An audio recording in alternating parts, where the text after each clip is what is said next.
Versus Maldives Sri Kanteerava stadium Bengaluru India থেকে আপনাদের সবাইকে স্বাগত জানাচ্ছি। কমেন্ট্রি বক্সে আমি রিফাত মাসুদ, আমার সঙ্গে আছেন নাবিল খান। বাংলাদেশের জন্য do or die match. Group বিতে বাংলাদেশের সেকেন্ড ম্যাচ, বাংলাদেশ প্রথম ম্যাচটা হেরে গিয়েছিল লেবানন। টি স্পোর্টস অ্যাপে যেখানে বিনামূল্যে দেখা যাচ্ছে এই পুরো সাফ চ্যাম্পিয়নশিপ। ব্লু জার্সিতে মালদ্বীপস এবং একই সঙ্গে গ্রিন জার্সিতে বাংলাদেশ। একেবারে ক্লিয়ারলি থ্রি ম্যান ব্যাকলাইন নিয়ে মালদ্বীপ এই ম্যাচটা স্টার্ট করেছে বাংলাদেশের এগেইনস্টে। এবং যে থ্রি ম্যান ব্যাকলাইনের ঠিক মাঝখানে রয়েছে মোহাম্মদ ইরফান, তার সঙ্গে দুই সেন্টার ব্যাক সামো আলী এবং নুমান, দুই সোহেল রানাই খেলছেন, তাদের সঙ্গে যোগ হয়েছেন মোহাম্মদ হৃদয়। জামাল ভুঁইয়া, তার উদ্দেশ্যে একটা বাড়ানো বল ছিল, বাংলাদেশ একটা কর্নার কিক পেয়েছে আর বাকি সবাই পরে রান নিচ্ছে। জামাল ভুঁইয়ার কর্নার এবং সেটা নাইস ক্লিয়ার করেছেন। কাউন্টার অ্যাটাকে ওঠার একটা চেষ্টা হয়তো মালদ্বীপস করবে। তবে আলিফ আসিরকে বেশ ভালোভাবে কিন্তু সামলেছেন সেখানে তারিক কাজী। বডিতে একটা চ্যালেঞ্জ ছিল, সেটাতে উতরে গেছেন এবং আলিফ আসিরের পেসটা কিন্তু তিনি কমিয়ে দিয়েছেন। নাবিল, আমরা প্রি ম্যাচ শোতে বলছিলাম সেখানে বাংলাদেশ হয়তো মিডফিল্ড ডায়মন্ড খেলাবে এবং সেই ডায়মন্ডের এক পাশে আমরা হৃদয়কে দেখতে পাচ্ছি, দুই পাশে রয়েছেন দুই সোহেল রানা এবং ঠিক চূড়ায় জামাল ভুঁইয়ার অবস্থান। রাইট ফ্ল্যাঙ্কে ফাহিম, তিনি চেস করছিলেন সেখানে সামো আলীকে। এবং বাংলাদেশের formation, Haisam Hasan target man left ফ্ল্যাঙ্কে। হাইসাম, সোহেল এসেছেন তাকে কভার করার জন্য, দিয়েছেন নাইস, সেখান থেকে আবারও হামজা শট এবং আচমকা শটেই মালদ্বীপের প্রথম গোল।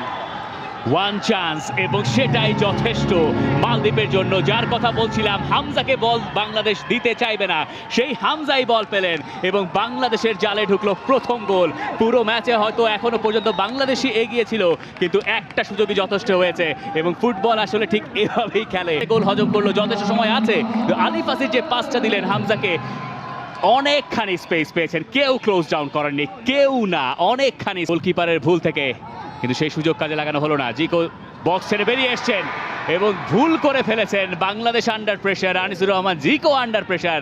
এই ধরনের সিচুয়েশনে বাংলাদেশ, এখান থেকে সোহেল রানা বল পেয়েছিলেন, ফার্স্ট টাচটা ভালো হয়নি সোহেল রানার, এরপরে করলেন ফাউল। এখন দেখবেন একটা হলুদ কার্ড। হুসেন শরীফকে ভুল করতে বাধ্য করেছিল সোহেল রানা। বিশ্বনাথ ঘোষ সেখান থেকে বল পেয়ে গেছেন, রাকিব সেখানে ছিলেন, তবে সামো আলীর সাথে বডি। কিন্তু প্রতিটা ম্যানের জন্যই মালদ্বীপের একটা আলাদা প্রোটেকশন রয়েছে। ফার পোস্টে এবার বিশ্বনাথ ঘোষের জন্য, এবং বিশ্বনাথ ঘোষ যে হেডটা করেছেন সেখান থেকে আরও একটা কর্নার কিক বাংলাদেশ পেয়ে যাচ্ছে। তবে এবার কোনো লাখ বয়ে আনতে পারে কিনা। সোহেল রানার কর্নার কিক বেশ ভালো, তপু বর্মন এবং গোলের সুযোগ ছিল বাংলাদেশের। সোহেল রানা সেখানে দারুণ একটা কম্বিনেশন প্লে কিন্তু আমরা দেখেছি ফাহিম এবং রাকিবের। রাকিব, এখনো রাকিবের কন্ট্রোলেই ইসা ফয়সাল। ইসা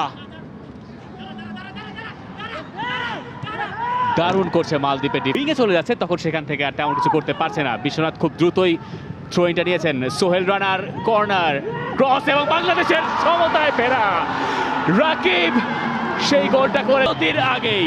দারুণ একটা সেট আপ এবং রাকিব ম্যাচে ফিরলেন, ফিরেই বাংলাদেশকে ম্যাচে ফেরালেন।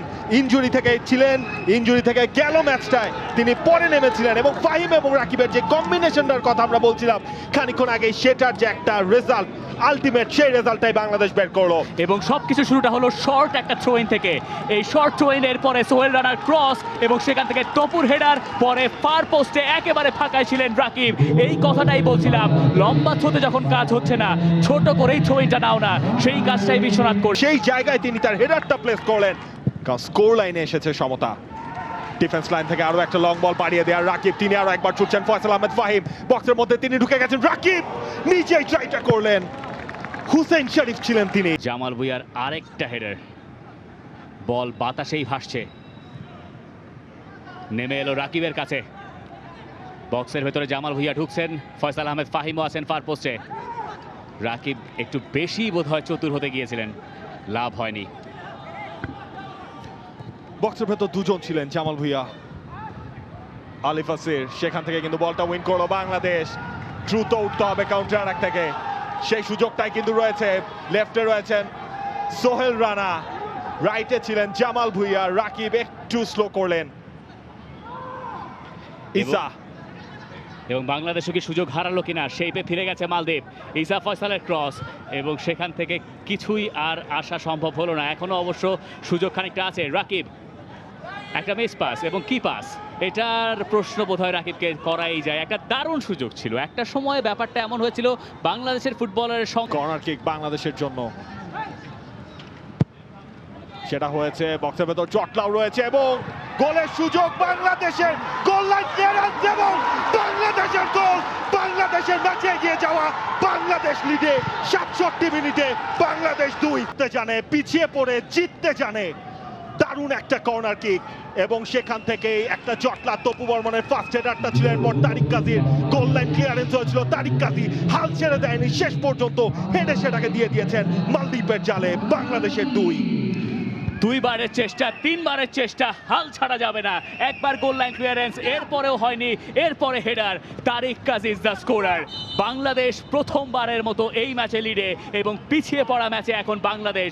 জামাল ভুঁইয়া চলে যাওয়ার পর সেই তপু বর্মন, এবং এখান থেকে একটা রিফ্লেকশন। মোরসালিন তিনি ছুটছিলেন, সেখানে একটা ফাউল কি হয়েছে না, এবং সেখানে ফাউল আসলে রেফারি কল করেননি। অ্যাডভান্টেজ প্লে দেওয়ার চেষ্টা করছিলেন, একটা ইয়েলো কার্ড এবার দেখবেন নিশ্চিতভাবে মোহাম্মদ ইরফান, কারণ ওই জায়গায় ইব্রাহিম তিনি ছুটছেন। লেফট ফ্ল্যাঙ্কে রয়েছেন জনি, তাকেই দিয়েছেন ইব্রাহিম। মাঝখানের জায়গাটার মধ্যে নিজে চলে গেছেন। ফয়সাল আহমেদ ফাহিম রয়েছেন বক্সের অন্য প্রান্তে। জনি একটু বেশি সময় নিয়ে নিচ্ছেন, এবং জনি শেষ পর্যন্ত একটা ক্রস বক্সের ভেতরে ফেলার চেষ্টা করছেন, এবং সুযোগ হাতছাড়া করলেন। এই জায়গাতেই আসলে বাংলাদেশের সমস্যাটা আমার ধারণা। দেখুন, আপনি বল পেয়েছেন,